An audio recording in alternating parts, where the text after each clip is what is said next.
This is an essay I wrote based on another essay that was published on Substack about rat race feminism. I think women like myself were sold a false bill of goods by third wave feminists. And now the hens have come to roost and women have to make a decision about what's right for them. And I think this is really important now in this moment and to have this conversation because I think women are going to be at the forefront of job displacement because of AI. It's a reality of it. A lot of women work support roles, administrative roles where they're not really necessary. Or, I've shared this on Substack before, but like there's clips of young women on TikTok who are working from a pool. They're working, remote work. And just like clearly that's not going to fly anymore. That's just, the new business philosophy that corporate executives are adopting across the country is a leaner workforce. And so unless you're hustling the same as guys are and you're putting in the same amount of time that they are, like there's no chance for women to succeed in the future. And I'm not saying like every woman is going to fail, right? Like there is going to be the outliers and the handful of women who do succeed, who do well. But the vast majority of women just don't have what it takes to compete in the new workforce that's taking shape. And so they're going to be some of the biggest losers of AI adoption. And that is going to be a problem because many of these women have bought into this idea that you need to have a job and you need to work outside the home. Not just a job, a career. You need to have a career, and your career is what gives you value in society. So we've completely devalued motherhood and replaced it with careers. And that's no longer tenable, right? Like we're just moving into a post-work world where careers no longer have the meaning that they once did. So as part of this, we have to deconstruct some of the beliefs that we hold around work. And one of those beliefs is feminism. But in order to do that, we have to look at kind of the illogic and the absurdities of feminism in order for it all to make sense. Like that's what helped me. That's what helped me start getting out of some of these belief systems. Because I was an ardent feminist. Like I was at the original inaugural Women's March in Washington, D.C. I was a member of a private women's only social club in D.C. I was in a lean-in circle. Like I was all in on feminism. And it wasn't until I came up against my biological clock and I was like, oh crap, I'm 30. Like I need to start thinking about family. When I realized that feminism robbed me of some of the most fertile years of my life. And I think this is happening to millions of women across the country. And frankly, I think this is going to lead to a future mental health crisis, the likes of which we have never seen before. You're going to have millions of childless cat ladies who have no friends, have no family, have no careers, have nothing to live for. And family-based society isn't going to want them. Like there's just going to be too many incongruencies, and we're already seeing this, right? Like there's a lot of infantilism with young women and selfishness, and until women see the world as it is, not as they want it to be, I don't think things are going to get better. So this is for those of you who are questioning feminism, or maybe like haven't thought of it this way and you want a different perspective, to understand quantitatively how feminism has robbed all of us of the lives we are destined to live. And it's simple. Like we're humans are meant to procreate just like any other species on earth, have families, raise them. Like society functions better when you have two-parent households, kids that are born out of love and raised well, and I think that's kind of what we need to get back to. So in the essay, I'll link it in the description, called Rat Race Feminism, Michael and his wife Lisa dive into how the current economy is structured to force women into work. And yes, I want to caveat this by saying there's a distinction here between women who are like working class, blue collar women who have to work because they need the second income in order to support their families, versus the women who choose to work and they do so because their lifestyle necessitates it. I think there's a difference there. There's a difference between, you know, a 2-income household that's only making, you know, $60,000 a year and barely scraping by, and a 2-income household where each parent is making $60,000 a year, but they choose to live in New York City and they're struggling, right? So I want to make that distinction right up front. And how career feminism mostly it focuses on upper professional middle class women who have college degrees. I'm not talking about, you know, working class blue collar women here.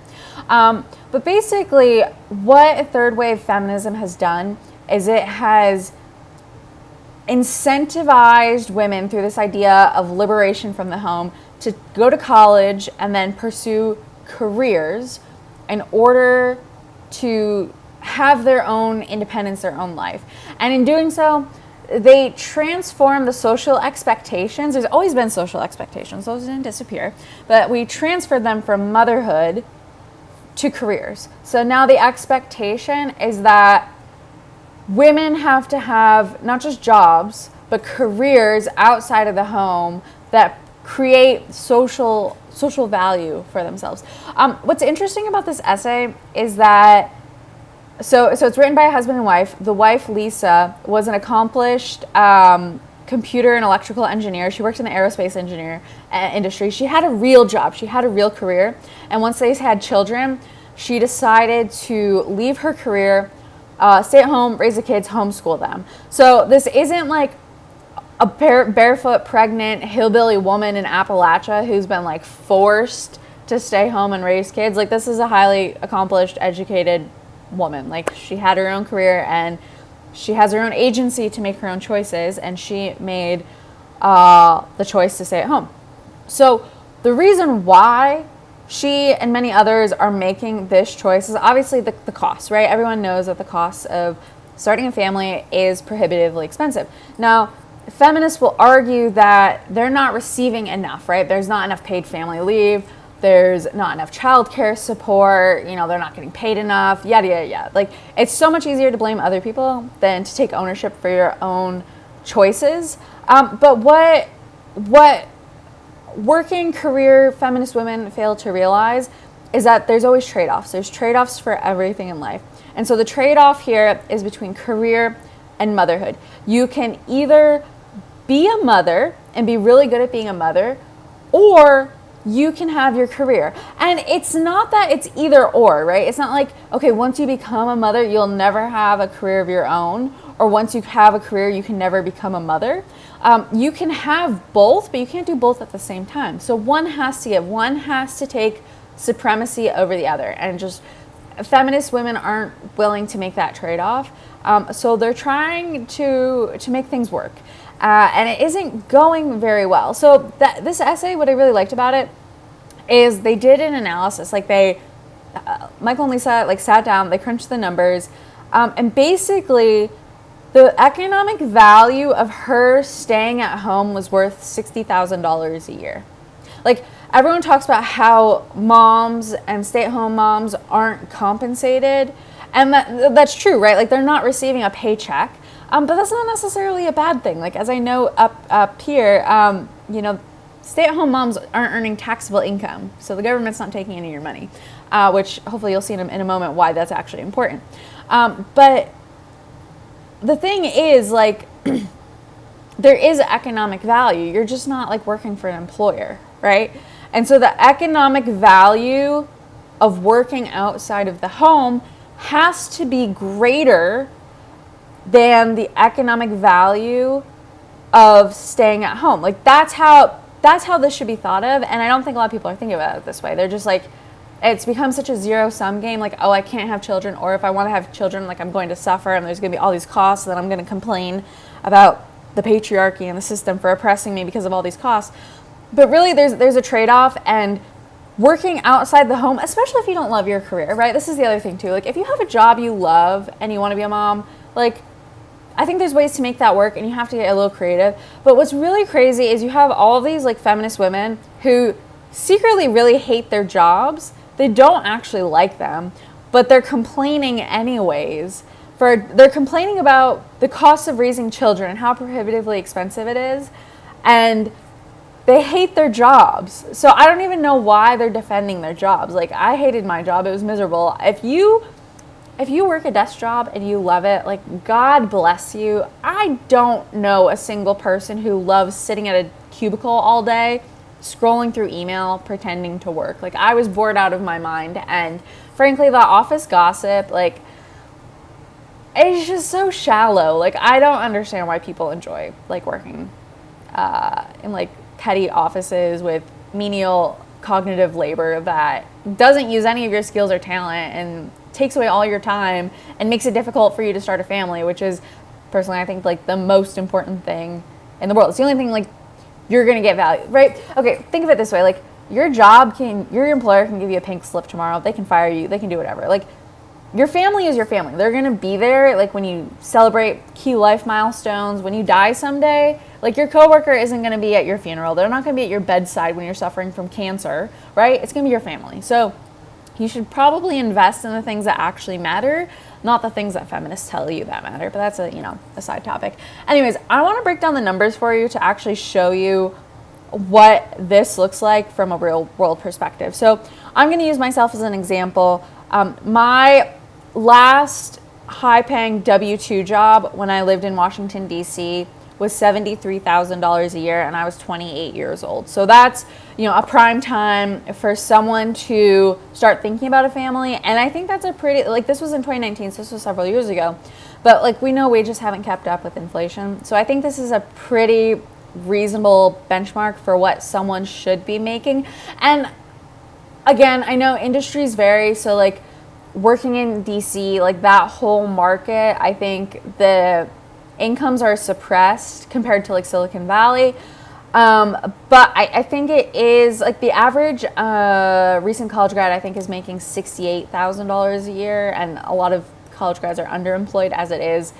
So I think 73 is a pretty reasonable salary for someone in their mid to late 20s who, like, they're just in a normal work role. They're not in, like, some sort of management position. So I'm going to use that as an example and kind of walk you through the actual costs of, like, working outside the home, and why, if you do truly want a family, why you need to think about these costs, because you're not actually making as much as you think you are, and it's probably not justifying you staying at home. So you're probably making a trade-off that really isn't worth it. So to dive in, the first thing you need to be aware of is that you're not actually making your salary. So this is Smart Assets Federal Income Tax Calculator. I would recommend using this, doing this for yourself.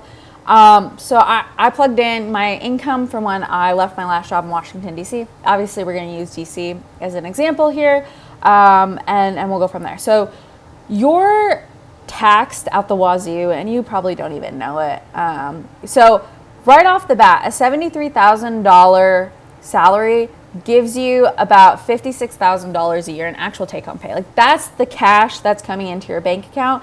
And honestly, it might be less than this if you have your health insurance and your 401k contribution deducted right off the bat from your paycheck. So you're probably earning less than this. What you need to focus on is not what your salary is, but what your cash flow is. Like, think of your life like a business.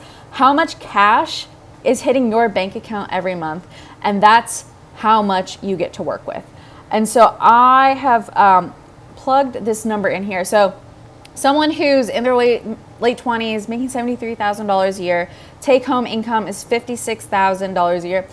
Okay, so your monthly cash flow at this rate is $4,676.50. So right off the bat, if you are making less than this, you need to pay attention, because, like, these numbers are probably going to shock you. If you're making slightly more than this, I would still pay attention. If you're clearing, like, if you're 28 years old and you're clearing like $150K a month and you're comfortable, like, you do you. Like, you have some flexibility there. I think for most people though, most women especially, like you're probably making the 73 or close to that. So that's why this is worth paying attention to. Okay, let's come back here. So to start, the average apartment in DC is anywhere from $1,800 for a studio to $4,000 for a 3-bedroom. Let's assume in this scenario that you're 28 years old, you're dating, you have a serious relationship, you're engaged, you're planning to get married, whatever. Like say you're on the path towards like starting a family. These are the numbers you have to work with. You're not gonna be living with roommates, you're not gonna be renting a room in an apartment, right? So I'm gonna bet you're probably renting a 1 or 2 bedroom apartment depending on how much income you have between you and your partner. For the sake of simplicity though, let's assume that you're paying about $3,000 a month in rent, okay? Now, because you have a big girl job and you're an adult, you probably had to take out student loans. Almost every single job in a big major city these days is going to require an advanced degree. And this is especially true in Washington, D.C. Like the bachelor's degrees became the new high school diplomas. Everyone had one. They lost their value. So in order to differentiate yourself, a lot of people started getting master's degrees. And in fact, they were a de facto requirement. So when I was interning, not even working, not even earning a paycheck, when I was interning in Washington, D.C., I was working at a think tank, a very well-known national security think tank. And I was interning alongside students who are in master's degree programs. And so some of these people were my age, right? Like they had just gone straight from undergrad to grad school. Some weren't. Some were a little bit older. Some had spent some time in the workforce, decided to go back to school, and now they were interning. So this created an obvious problem for someone like me who just had a bachelor's degree and refused to go to grad school for, a bullshit degree that didn't mean anything. It was just checking boxes.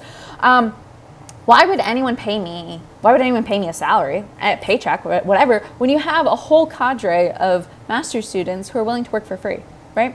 And again, that's not going to be the case in every industry. Every industry is different, but I think this is definitely true in digital media, which is the industry I've since moved into.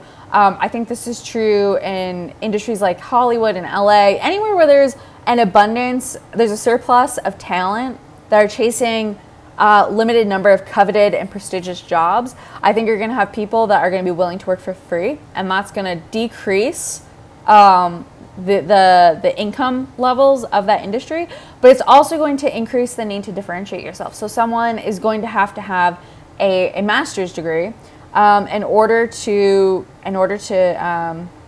compete. So let's go back over here. So okay, $842. We're going to assume this is how much your student loan debt is. Student loan payment. So we're going to assume this is how much you have to pay every month to manage your student loans. Okay, so let me go back here. Okay, so we have $4,607,650 minus $3,000 minus $842. Okay, so you are left, if you are making $73,000 a year after taxes, not including your 401k contribution and not including your health insurance premium, you are left with $834.50. And I want to make sure that I did the math correctly on this because that's shocking. I did the math wrong here. Okay, so we're going to assume for the sake of this that you're not paying the full $3,000 out of pocket. We're going to say like you're a girl boss and you're splitting 50-50 because that's what girl bosses do. But we're going to assume that the total rent of your apartment is going to be about $3,000. Okay, so I did do that wrong. See, this is why we double check things. Okay, so minus $1,500 because that's your portion of the rent, minus $842. Okay, so that leaves us with $2,334. Okay, that's a little bit better. But still, like 50% of your costs are going to student loans and rent, or your portion of the rent. And I think if you're single, I think this stands. I mean, I don't know how things have changed since I left DC. I do know when I was living in Logan's Circle in like 2016, 2017, people were renting bedrooms in shared houses for about $1,400 to $1,700 a month. So you could definitely find a studio apartment kind of on the outskirts of town. You could probably rent a room in a house for that much. So I don't think you would find rent less than that. And then I'm assuming here as well, if you're in a committed relationship and you're planning on starting a family, you're paying at least $2,500, if not $3,000 a month between the two of you for that apartment. So I think $1,500 is probably fair for rent. So anyways, you got $2,334.50 left over. Okay, let's continue on here. Now, if you want to have kids, those are just the first two expenses. And also, we're not talking about food yet. We're not talking about healthcare, your out-of-pocket contribution, if you have a car, transportation, right? We're not talking about Ubers. We're not talking about Metro. No social activities. This is just so far how much you have to pay towards rent and how much you're going to have to pay for a student loan payment that is basically a requirement for access to the job market. Okay, now, if you want children, you have, as a woman, you have two options, right? You can continue working outside the home, earn a paycheck, pay someone else to raise your children for you, or you can leave the 9 to 5 and you can come up with an alternative arrangement where you are still maybe working part-time, maybe freelancing, maybe doing something from within the home, but your primary job is raising the kids, your infant. Your second role is earning income. So you're inverting it. So instead of outsourcing childcare, you're prioritizing childcare, you're subordinating earning an income, and you're still earning, like you still have potential to earn an income. Like we have the internet, you can do all sorts of things to make money, but you're just not going to make as much probably as you would in your 9 to 5 job. Okay, so let's assume, okay, for the sake of this, that you're splitting an apartment, you have your student loan payment, you're left with $2,300 at the end of the month in cash in your bank. Okay, now let's talk about childcare. You're going to have a kid, you need to plan for childcare.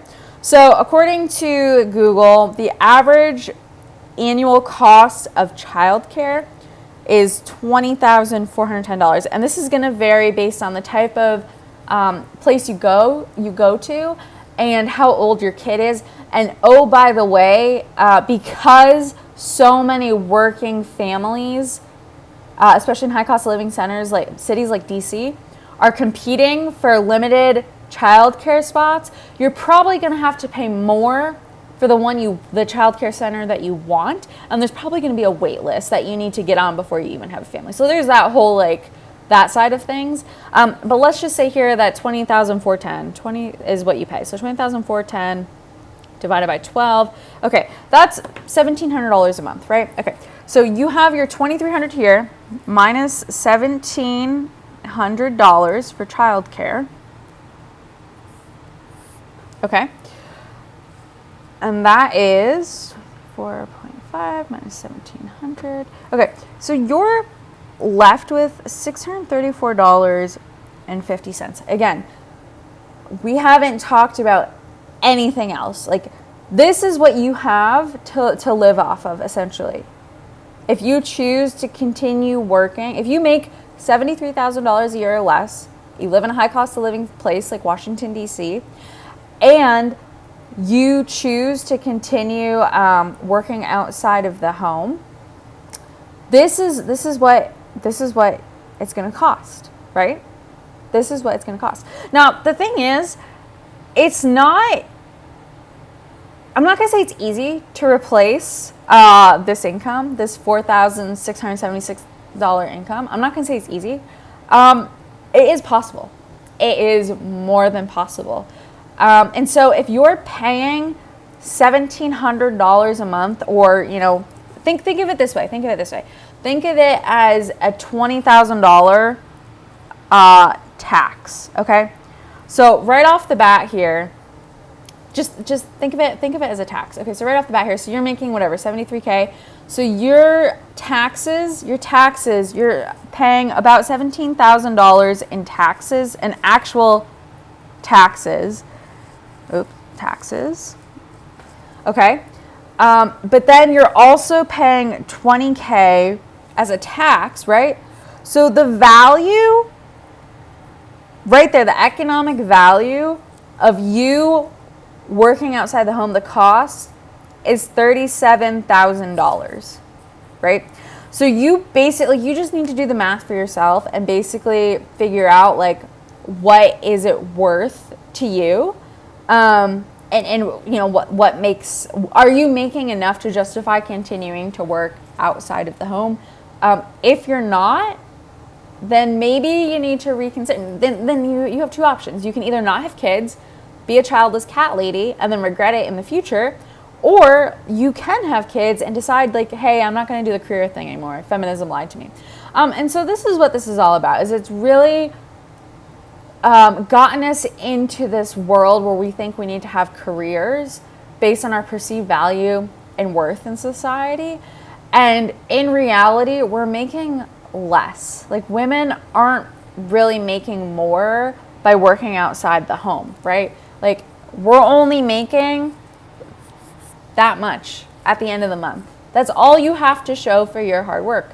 So the question is, like, do you want to outsource taking care of your children? Do you want to outsource raising your child to a stranger for $634 a month? Like, is that what it's worth to you?